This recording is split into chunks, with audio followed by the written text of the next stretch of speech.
Zum 500-jährigen Reformationsjubiläum fanden natürlich an den verschiedenen Lutherstädten umfangreiche Verschönerungs-, Erhaltungs- und Renovierungsmaßnahmen statt.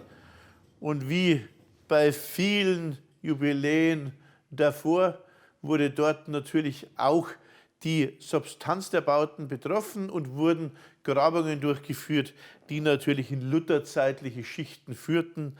Und so war es natürlich auch hier in Wittenberg. Wir haben in Wittenberg sozusagen den Haushalt Martin Luthers ausgegraben als Reformator. Und wir waren dort sehr erstaunt, als wir im sogenannten Garten außerhalb des Hauses Richtung Stadtmauer mächtige Schichten mit Abfall fanden.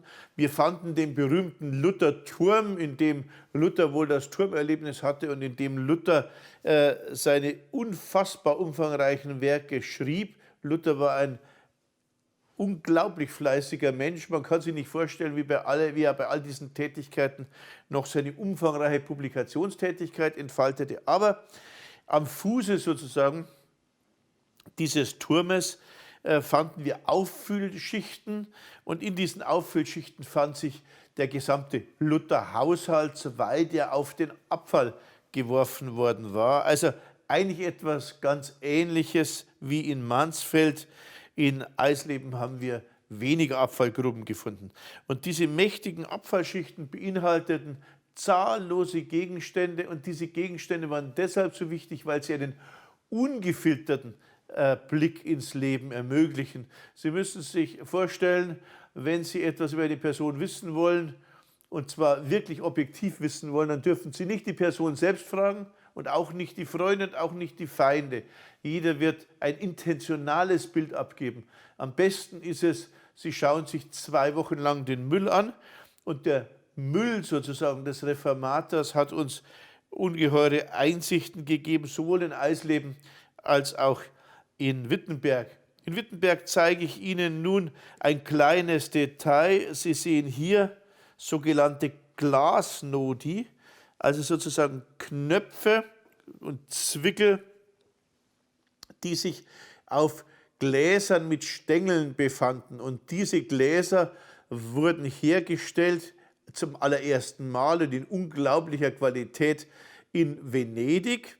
Aber diese venezianischen Gläser wurden heimisch nachgeahmt, durchaus in ansprechender Qualität und die waren natürlich auch nicht billig, aber sie zerbrachen leicht und wanderten deshalb in den Abfall. Also Sie sehen, selbst unscheinbare Dinge wie solche kleinen Glasnodi, die eigentlich erstmal wenig ansehnlich sind, zeigen uns letztlich dann doch das Ganze. Und wir Archäologen suchen dann natürlich nach ganzen Exemplaren, nach Beispielen und dort kann man dann diesen Glasnodus fantastisch einpassen, sodass man eine Vorstellung des gesamten Stückes hat. Für uns als Archäologen ist häufig so ein kleines Stück wesentlich wertvoller als ein scheinbar großartiger Fund, der aber kulturgeschichtlich weniger spannend ist. Wir sehen also, der Reformator hat aus exzellenten Gläsern getrunken. Der Reformator hatte ja auch unglaublich viel Besuch. Seine Tischgespräche sind bekannt und das Essen und Trinken spielt im Hause Luther eine große Rolle.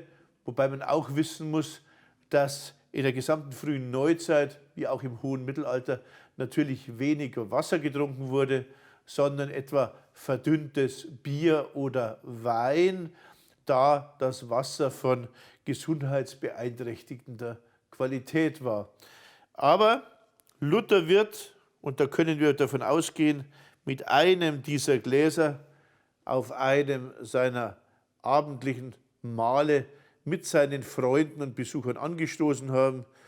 Die Fingerabdrücke Luthers finden sich gleichsam drauf, auch wenn sie heute vielleicht nicht mehr detektierbar sind. Und das ist doch allein schon ein sehr spannender und beeindruckender Umstand.